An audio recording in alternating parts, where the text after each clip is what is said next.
H1B visa దరఖాస్తు fee పెంపును సవాల్ చేస్తూ అమెరికాలోని 19 రాష్ట్రాలు న్యాయస్థానాన్ని ఆశ్రయించాయి.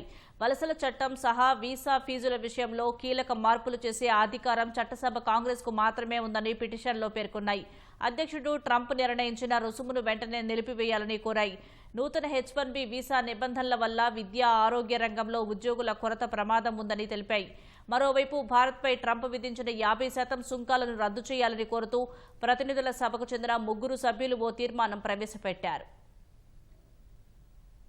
అమెరికా అధ్యక్షుడు డొనాల్డ్ ట్రంప్ తీసుకుంటున్న నిర్ణయాలపై సొంత దేశంలోనే తీవ్ర వ్యతిరేకత వ్యక్తమవుతోంది. భారత్పై ట్రంప్ విధించిన 50% సుంకాలు, H1B వీసా దరఖాస్తు ఫీజు పెంపును చట్టసభల సభ్యులు, పలు రాష్ట్రాలు వ్యతిరేకిస్తున్నాయి. H1B వీసా దరఖాస్తు ఫీజు పెంపును సవాల్ చేస్తూ గతంలో అమెరికా ఛాంబర్ ఆఫ్ కామర్స్ కోర్టును ఆశ్రయించగా ఇప్పుడు 19 రాష్ట్రాలు దావాలు వేశాయి. ఏ అధ్యక్షుడికి కూడా రాజ్యాంగాన్ని విస్మరించే అధికారం లేదని అందులో పేర్కొన్నాయి. ట్రంప్ నిర్ణయించిన రుసుమును వెంటనే నిలిపివేయాలని కోరాయి. వలసల చట్టం సహా వీసా ఫీజుల పెంపు విషయంలో కీలక మార్పులు చేసే అధికారం చట్టసభ కాంగ్రెస్ కు మాత్రమే ఉందని తెలిపాయి. ట్రంప్ తీసుకొచ్చిన నూతన H1B విధానం చట్ట వ్యతిరేకమని కాలిఫోర్నియా అటార్నీ జనరల్ రాబ్ బోంటా అన్నారు. వీసా దరఖాస్తు ఫీజు పెంచే అధికారం అధ్యక్షుడికి లేదని తెలిపారు. నూతన H1B విధానం ప్రైవేటు యాజమాన్యాలపై ఆర్థిక భారం మోపుతుందని, కీలక రంగాల్లో కార్మికుల కొరతకు దారితీస్తుందని చెప్పారు. ఇప్పటికే విద్య, ఆరోగ్య సంరక్షణ వంటి కీలక రంగాల్లో నైపుణ్యం కలిగిన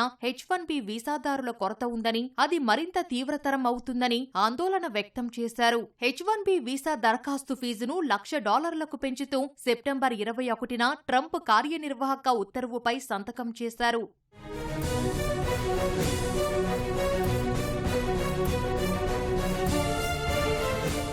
మరోవైపు భారత్పై అమెరికా విధించిన 50% సుంకాలను రద్దు చేయాలని కోరుతూ ప్రతినిధుల సభకు చెందిన 3 సభ్యులు ఓ తీర్మానం ప్రవేశపెట్టారు. భారత్పై ట్రంప్ విధించిన సుంకాలు చట్ట వ్యతిరేకమని, అమెరికా కార్మికులు, వినియోగదారుల ప్రయోజనాలతో పాటు ద్వైపాక్షిక సంబంధాలను దెబ్బతీస్తాయని హెచ్చరించారు. ప్రతినిధుల సభకు చెందిన డెబోరా రాస్, మార్క్ వీసీ, రాజా కృష్ణమూర్తి ఈ తీర్మానాన్ని ప్రవేశపెట్టారు. బ్రెజిల్పై ఇలాంటి సుంకాల రద్దు, దిగుమతి సుంకాలను పెంచడానికి అధ్యక్షుడు ట్రంప్ అత్యవసర అధికారాలను సెనెట్ నియంత్రించిన వేళ ఈ తీర్మానాన్ని ప్రవేశపెట్టారు. ఉత్తర కరోలినా ఆర్థిక వ్యవస్థ, భారత వాణిజ్యం, పెట్టుబడులు, వైబ్రెంట్ ఇండో అమెరికన్ కమ్యూనిటీతో ముడిపడి ఉందని కాంగ్రెస్ సభ్యురాలు డెబోరా రాస్ తెలిపారు. భారత్కు చెందిన కంపెనీలు $1 బిలియన్ పెట్టుబడులు పెట్టినట్లు వివరించారు. వాటి వల్ల లైఫ్ సైన్సెస్, టెక్నాలజీ రంగాల్లో వేల సంఖ్యలో ఉద్యోగాలు లభిస్తున్నాయని పేర్కొన్నారు. ఉత్తర కరోలినాకు చెందిన తయారీదారులు ఏటా $1 బిలియన్